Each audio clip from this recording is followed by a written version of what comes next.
L'histoire des jours na Dikina TV, la championne. Mibale nyoso awe la banati. Exacte que potoza ba irresponsable parce que à chaque fois soki papa eko pesa li solo qu'il aime sous bana na ye amona bangote pendant des années batoming bataka na commentaire que papa est responsable. Ngai moi ça qui me sabana pour ba mona ngai c'est pas que je suis responsable. Na banda koyoka ngo depuis bo mwana nanga ki ba wela ka bana ti.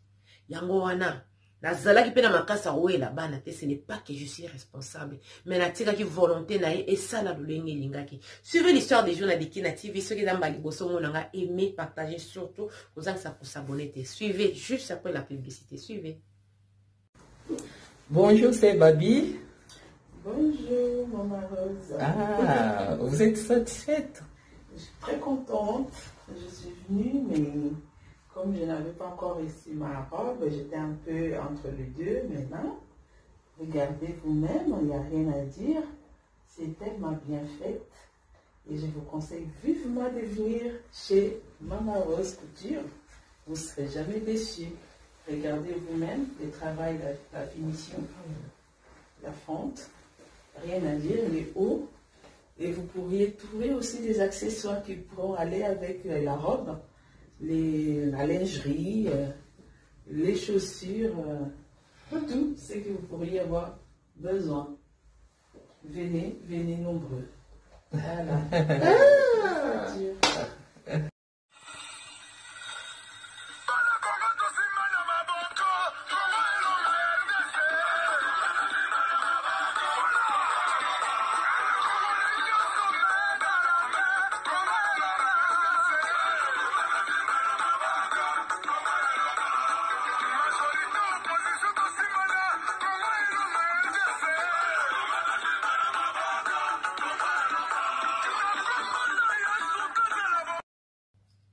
Bonjour, bonsoir, ça dépend l'heure à laquelle vous allez suivre la vôtre, la championne, notre m'a dit, Dikina donné quand dans l'autre était la Kema Fumbe en direct de la Suède. Gros coucou, n'a pas abonné, nous sommes Dikina TV partout dans le monde ici, Kabosali, et j'ai dit bienvenue, n'a pas nouveau abonné. Sentez-vous à l'aise, ici c'est la famille, on parle de tout et de rien, sans oublier les sponsors officiels à Dikina TV. Mon vieux Benz Benzula, mon Tukayata, le 4x4 double pression, il y a Suède, Bana ya Congo, Bana monde entier, Bana ya Mokilmomba, Boyo Kalisolo, la championne. La fanda qui na mwasi to botre qui na yeba na misato basi mingi ya poto bazala soki babandi déjà kobota bakoma ka vraiment na ba comportement moko insupportable. Je vous dis nazala na mabe na ngai ndeko na nga mwasi, mais c'était trop, je pouvais plus supporter dit ya comportement ya mwasi ofanda kozana okaka échantillon, donc c'était trop. J'ai décidé à kokende kotika ye na balakaye na komi. Cela veut dire l'état yebi que moi si bana divorce kota na futa ka pension alimentaire. Mais moi ça combien ko memanga baje ya likolo. C'est vrai na linga pe ko lakisa ke te na za mobali na ko tika libana na ngati na ko tika likambote. La championne to kendaka to ya liboso bakata la biso makambo na mona ka bana na ngai na ba week-end pendant les vacances et tout. Moi, ça doit la kabakanaï, kolukaba raison, makambo ebele. Et pourtant, ye, selon ye, alingaki, malgré comportement na ye, malgré bizaleli na ye, tous à la kaka ensemble. Mais ça tenait pas. Ça tenait pas la championne. Parce que naza mutu. Oye bisa mutu boy alingi, to oye bisa boy mutu alingi te pourquoi? Parce que ayeba kiki non, lokola na sala musala na nga ya malamu, na koza l'obligé à kofuta pension alimentaire. C'est pas un problème la championne à kofuta pension alimentaire. Ba papa na biso ba bokoli biso na ba Afrique. Bazala ki na soutien et le côté, mais tolia totanga na bekola bien de l'autre zabato. Alors pour payer l'argent de mes enfants et qu'on déranger ngaite. C'est vrai ne bande na linga qui peut coincer, c'est vrai ne bande j'ai eu des raisons de part et d'autre. Ozomona moi ça zo compliqué sika o compliqué ote. Oyebi ke lobby nazo kende kozwa bana. Mais lobby na dernière minute ceux qui beaucoup kuta na 10h, a bengolem son na 9h. Pa oloba kete moyen zate. Po azana malaise. Osana malaise c'est ça problème te. Na koya kozwa ote na yande kozwa bana. Yebisanga esika bozali na koya kozabino ote akati téléphone obana ko benga aoyamba te. Akomi kolinga, n'a pas cette importance. La championne a juste souffert. Ne croyez pas seulement parce qu'on est père ou papa, on n'aime pas ses enfants. Oui, on aime ses enfants. J'aime mes enfants. Naza papa na bango na moni bana nanga ko botama, ko kola et tout. Du coup maintenant, au vivre na toi moko na bana te. Ça dérange. Vous croyez que c'est seulement les femmes qui ont le droit d'avoir les enfants ou de rester avec les enfants? Non, c'est une torture. Aux gens les canicité, ils ont torture moko oyo kaka nzamenda yebi. Na bato baleka ba situation onga na oloba. Na mona pasi, na souffre pour nango.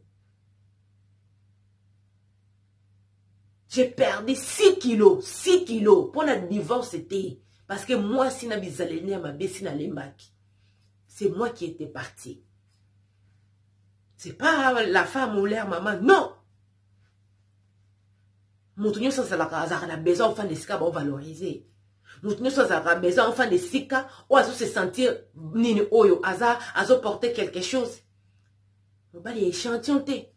Ça commence à me déranger parce que nous sommes des Africains, nous sommes des Bantous. Moubala Zarane, si quand la foyer. Mais quand j'avais pas cette place-là, j'ai choisi de faire quoi? De quitter. Mais c'est mes enfants. Manque ya komona bana nangai. Naza abonné de qui na TV, na tala ba réaction mingo bato ba jijaka bato que non, mais c'est un papa irresponsable. Pourquoi il n'était pas allé au tribunal? Ce n'est pas tout le monde qui se permet d'aller au tribunal. Na banonga na boti na badako la ne. La championne. Et ça va porter bozo fongo là. Ou mokile yeba ke boza na tribunal. Famille moi c'est famille mobale yeba. Na sala ki ngomba la liboso. Ba kateliye azwaka bana ngai pendant week-end et puis pendant ba vacances. Si j'étais d'accord avec ça. Parce que ça a conséquence à divorce. Na koyo ko s'attendre te que na divorcer na moi si au fan de na bana comme si quand vous étiez ensemble avec leur maman. Non. Le corps bazaki na bana jeune âge aussi, donc il va qui mieux placé et pas la maman là-bas. La championne bana baye baka. Bana baye baka. Bana baye baka. Maman abotanga ida yebisanga lobi mwana. Ba wele la ka bana te. Ko kende na tribunal te pona ke no ko samba na bano ya yo moko. Ko fongo la porte te. Ozala papa mabete bana na bayebi yo. Bana bayebi yo. Moi il y a 11 ans, il y a 9 ans, il y a 7 ans, baza vraiment ba bébé te, baza quand même quelque part na image ya papa na bango. Et ça problème te, ça juste question à temps. Moi na kuwele la mwana te. Ba wela ka bana te. Na sa maman na boto na bio makamna oloba. La championne, c'est pour ça que j'ai laissé. Ce n'est pas que naza irresponsable. Na futa rambongo bana mais bato na bato bazanga ba valeur na bango bazanga ngo inculqué depuis leur enfance. C'est une de mes valeurs. Je peux pas aller faire quoi, me mettre devant le tribunal pour faire quoi? Non, na bano yanga na botité. Lelo na oloba, ngono ya liboso, na ya mibale. Bango moko, lem su mama bango aye barate. Lem su mama bango aye barate, ba téléphone, papa t'es où? Est-ce que tu peux venir nous chercher quelque part?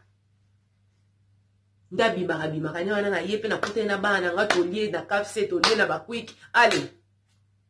Bazongi comme si rien n'était. Lelo. Donc pour nous ba ça la rapasi oui, mais bana na ba yebi ki na zala papa mabete pona bango. Bino bato bo jijaka. Papa na bisalo bino bato bo jijaka. Parent irresponsable, papa irresponsable. Oyebite. Ba valeur ni nazalango, ce n'est pas évident la championne.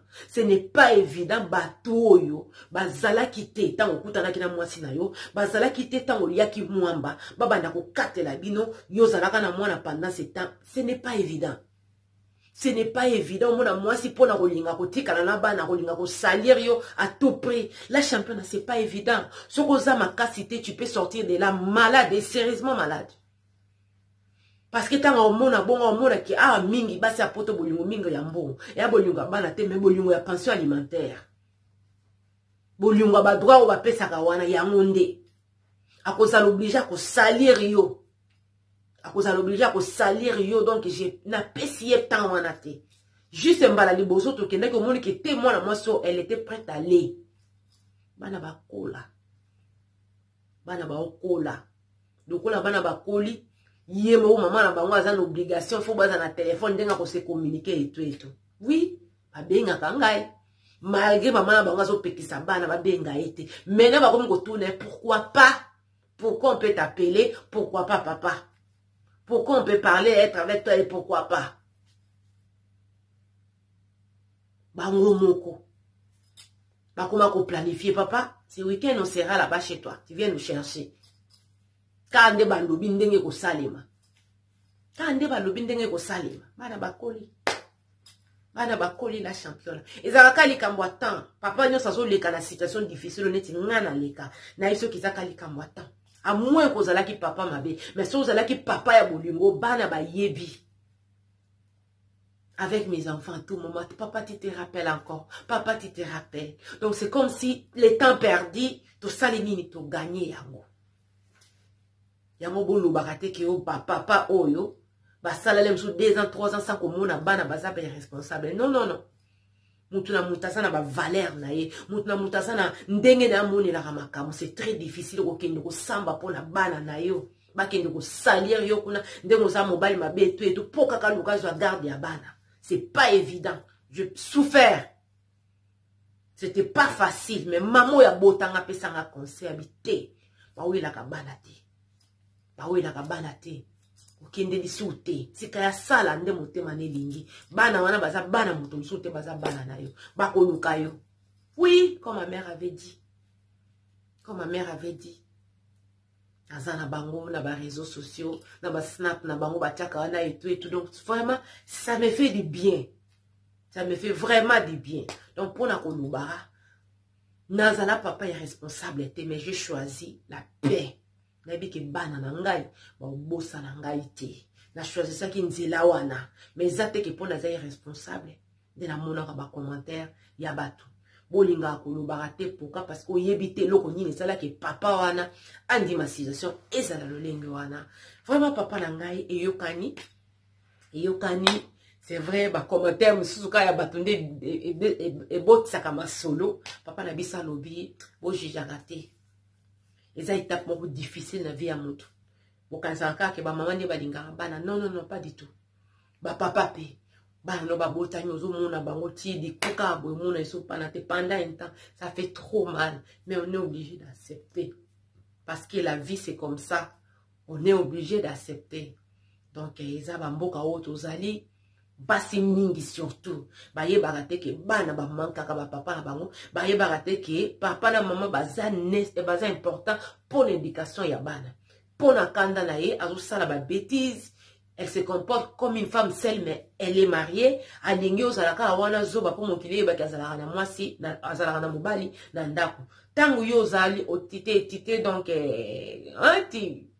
comment je peux dire olembi quoi olembi obeki non je n'en peux plus et commis tout un problème à kosala nini a kolinga a zoki sayo jusqu'au fond jusqu'au bout a kolinga faire souffrir yo mais j'étais pas la seule à souffrir dans tout ça là même les enfants aussi souffraient mais malheureusement ba maman ba mona rangote naza mobali na yo oui mais naza papa ya bana wana mobali akalazalaka mwasa akalazalaka mais papa akalazalaka te faut ba maman ba yeba likambo yo to yokani te oui mais ko prevenga bana te po bana wana ba koma komituna ke papa na biso azawa po ani na kipaka ngai te po na ni na sala ga boite po na ni na zomsaka te lelo pe bino bata ba réseaux sociaux boye bana msu ba koma ko landa ko yoka akoluka yeba omona mwana ye ko se révolter et ko zala trop tard yo so sali vie na yo oyebi tata na yo oyebi maman na yo pourquoi ne pas donner à tes enfants chez chance là aussi mes parents sont divorcés mais je peux aller chez papa je peux aller chez maman